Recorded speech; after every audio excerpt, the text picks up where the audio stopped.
Well, the crimes are shocking in themselves, and then you find out who's allegedly behind them. Teenagers accused of stabbings and terror attacks under the influence of extremism. Tonight, we unravel how young Australians are being recruited and radicalised. A 16-year-old boy is accused of carrying out a terror attack in Sydney's west.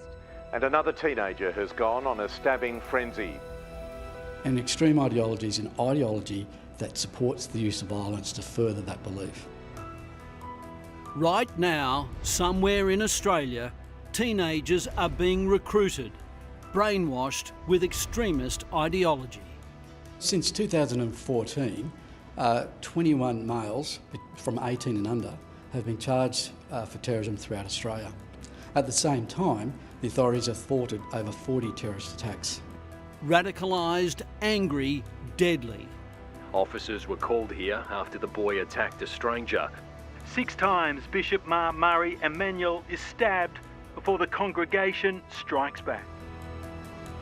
After consideration of all the material, I declared that it was a terrorist incident.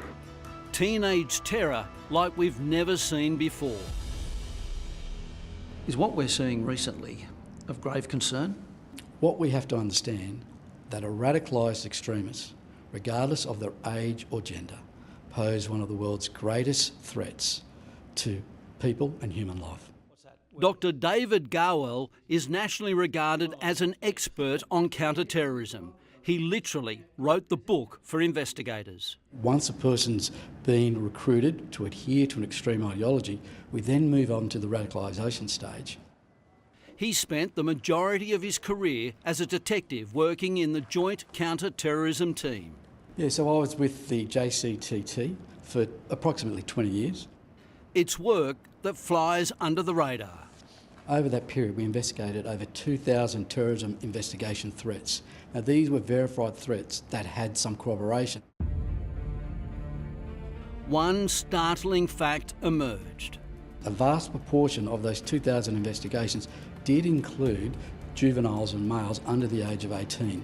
So this is a consistent problem within the terrorism landscape. Now we have an insight into the recruitment process. In order to persuade these individuals, they use incentives. Those incentives come in the form of false narratives. And these false narratives include moral obligation, religious salvation and noble causes. Now, these are fallacies, and unfortunately those that are of tender age are gullible to believing these falsehoods. But what makes a teen pick up a knife and act? The actions that we're seeing here domestically are a direct reflection of what we're seeing overseas.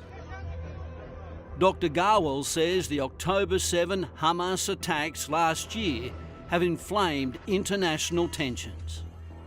We're seeing an increase in a corrupted interpretation of a religious ideology.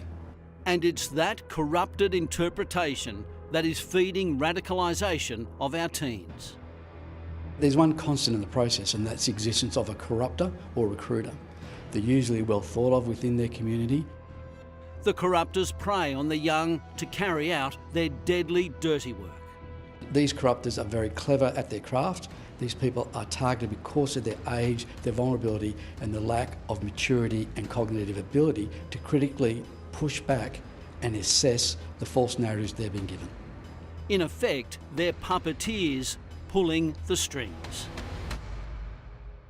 Exactly right. So the term lone actor is a bit of a fallacy. We very rarely see a lone actor act alone without support of others, or a corrupter or recruiter. After the attack on Bishop Ma Murray Emmanuel, allegedly by a 16-year-old, counter-terror police swooped, arresting 7 more teenagers aged between 14 and 17. In the Perth suburb of Willetton, police shot and killed a knife-wielding 16-year-old after he randomly stabbed a man. While police did not declare that a terrorist attack, the radicalised teenager had earlier told a 000 operator that he was going to commit an act of violence. The police who responded acted professionally within their training. Dr. Garwell fears the crisis in the Middle East will only fuel more attacks here.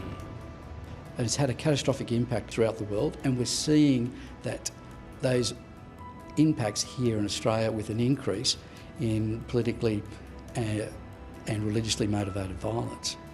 There's an old saying, and it rings true here: terrorists think globally but act locally.